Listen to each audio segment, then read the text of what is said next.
I'm Beth Joey and welcome back to my YouTube channel.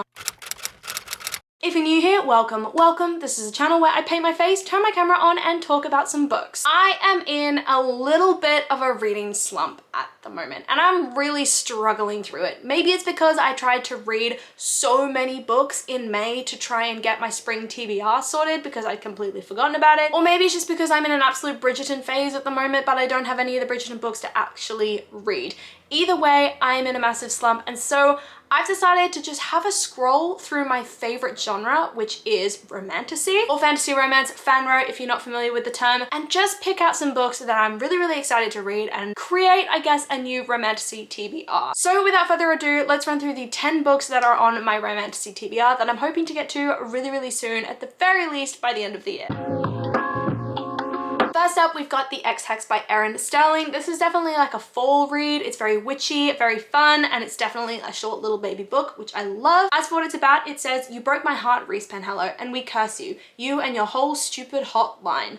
Vivienne Jones handled the biggest breakup of her life the way that any witch would. Vodka, bubble baths, and a curse on her ex. That was 9 years ago. Now Reese Penhallow, descendant of the town's founders, breaker of hearts, and still irritatingly gorgeous, is back. Reese has returned to the quaint town of Graves Glen to recharge the ley lines and make an appearance at the annual fall festival. But when his every move results in calamity, Vivi realizes that hexing her ex might not have been so harmless after all, as the curse starts to affect the magic of the town, resulting in murderous wind-up toys, an outraged ghost, and a surprisingly talkative cat. Vivi and Reese must put their personal feelings aside and work together to break the curse and save not just the town, but also Reese's life.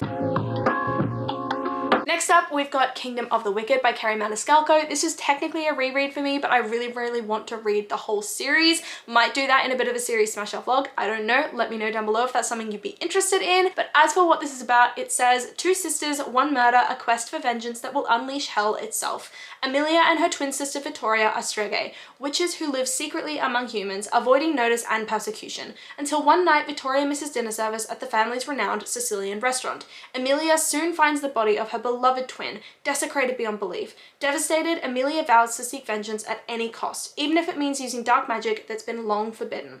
Then Amelia meets Wrath, one of the wicked, princess of hell she has been warned against since she was a child. Wrath claims to be on Amelia's side, tasked with solving the series of murders on the island, but when it comes to the wicked, nothing is as it seems."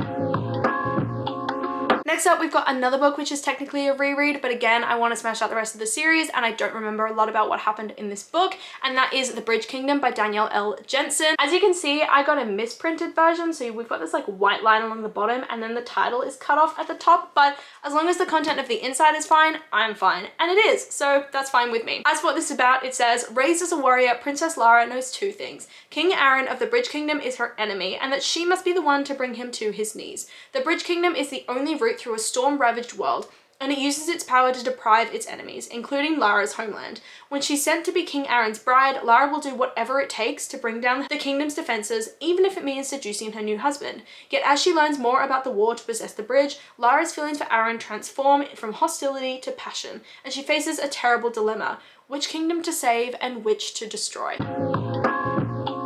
We've got two more books which are technically rereads, and I want to read the whole series, so I need to read these first. So the first of those two is Savage Lands by Stacey Marie Brown. I don't actually own a copy of this book, so I'm going to be reading you the blurb off of Goodreads, and it says, "Almost 20 years after the barrier between Earth and the Otherworld fell in the Fae Wars, Budapest is balancing on the precipice.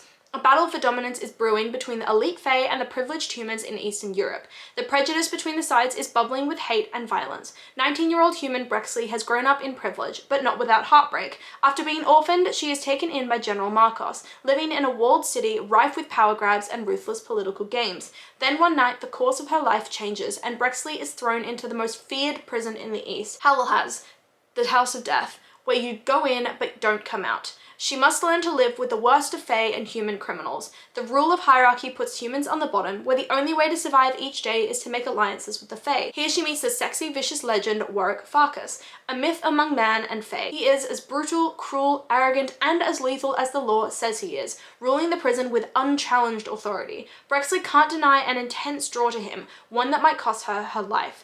If the games don't take her out first, a fight to the death where only one survives."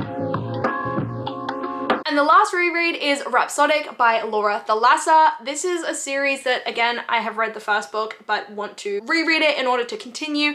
I am a little nervous about it though, because I did try and read the Four Horsemen series by Thalassa and really didn't like it, and I'm worried that that is going to alter my view on this book, but I'm hoping it'll just be a fun time. As for what it's about, it says Calypso Lillis is a siren with a very big problem, one that stretches up her arm and far into her past. For the last 7 years, she's been collecting a bracelet of black beads up her wrist, magical IOUs for favors she's received.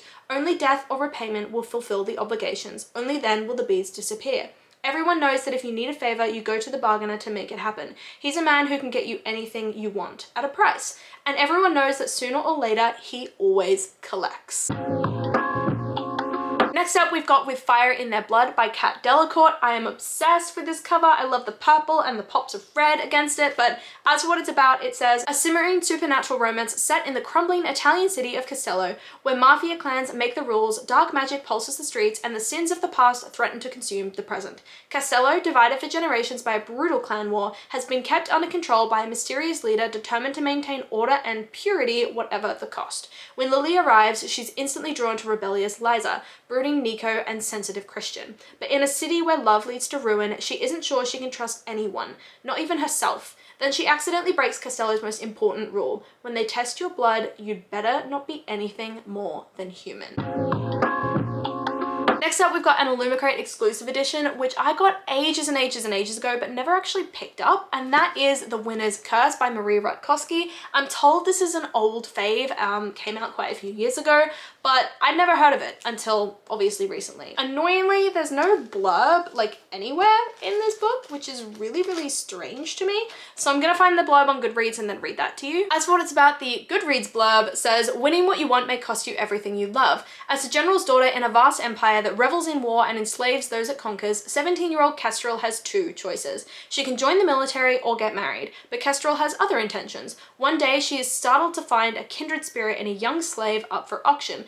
Aaron's eyes seem to defy everything and everyone. Following her instinct, Kestrel buys him, with unexpected consequences. It's not long before she has to hide her growing love for Aaron, but he too has a secret, and Kestrel quickly learns the price she paid for a fellow human is much higher than she ever could have imagined. Set in a richly imagined new world, The Winner's Curse by Rutkoski is a story of deadly games where everything is at stake, and the gamble is whether you will keep your head or lose your heart. I mean, I'm intrigued, so we'll give it a go. We're on to the last three books. So book number 7 is going to be Spells for Forgetting by Adrienne Young.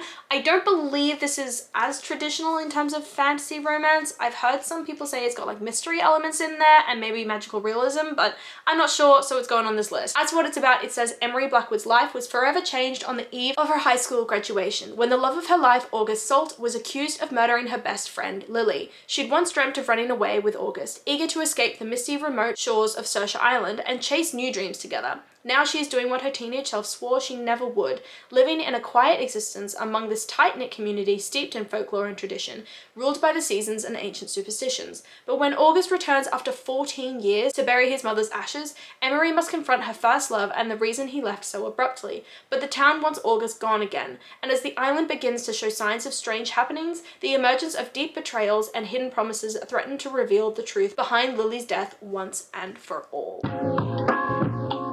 Book number 8, which I have to read soon because I've had this book for ages and I bought the exclusive edition of the sequel, not having actually read the first book and hoping to God that I enjoyed it, and that is These Hollow Vows by Lexi Ryan. I'm obsessed with the exclusive edition. The sequel is just up here somewhere, but I really need to read this one first. And as for what it's about, it says, go to the Sealy Court, find the Queen's secret portal to enter the most dangerous place in Fairy, find my sister and rescue her from a power-hungry king. Child's play. Bree would do anything before making a deal with the Fae. Death is preferable to their vicious schemes. But when her sister is taken by the sadistic king of the Unseelie Court, there is nothing Bree wouldn't do to get her back, including making a deal with the king himself to steal 3 magical relics from the rival Sealy Court.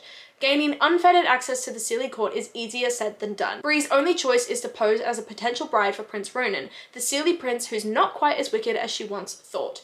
Unwilling to let her heart distract her, she accepts help from a band of Unseelie misfits with their own secret agenda. But as Bree spends time with their mysterious leader, Finn, she finds herself struggling to resist his seductive charm. Caught between 2 dangerous courts, Bree must decide who to trust with her loyalty and with her heart. And last up, we've got The Ballad of Never After by Stephanie Garber, which is the sequel to Once Upon a Broken Heart. Again, I want to read Once Upon a Broken Heart again before I jump into this book, but I'm absolutely obsessed with everything that happens in the Caraval world. As for what Once Upon a Broken Heart is about, the Goodreads profile says, and I'm saying this because I haven't read it in too long and I don't really remember what happened. The Goodreads profile says, how far would you go for happily ever after? For as long as she can remember, Evangeline Fox has believed in true love and happy endings, until she learns that the love of her life will marry another. Desperate to stop the wedding and to heal her wounded heart, Evangeline strikes a deal with the charismatic but wicked Prince of Hearts. In exchange for his help, he asks for 3 kisses, to be given at the time and place of his choosing. But after Evangeline's first promised kiss, she learns that bargaining with an immortal is a dangerous game, and that the Prince of Hearts wants far more from her than she'd pledged. He has plans for Evangeline, plans that will either end in the greatest happily ever after or the most exquisite tragedy. So these plus Savage Lands are the 10 books that are on my Romantasy TBR that I am really looking forward to reading and hoping like hell will pull me out of the reading slump that I am in. But as always, come and chat to me in the comments down below if you've read any of these books and what you thought of them and what one you think I should prioritize, or just let me know if you have a list like this yourself of the Romantasy books that you are super excited to crack into next. I love talking to you guys and I do my best to reply to every single comment. I really hope that you enjoyed this video, and if you did, please do let me know by liking, subscribing, and hitting that notification bell all down below. It's a super easy way to help my channel grow, and I will see you lovely people in my next video. Bye!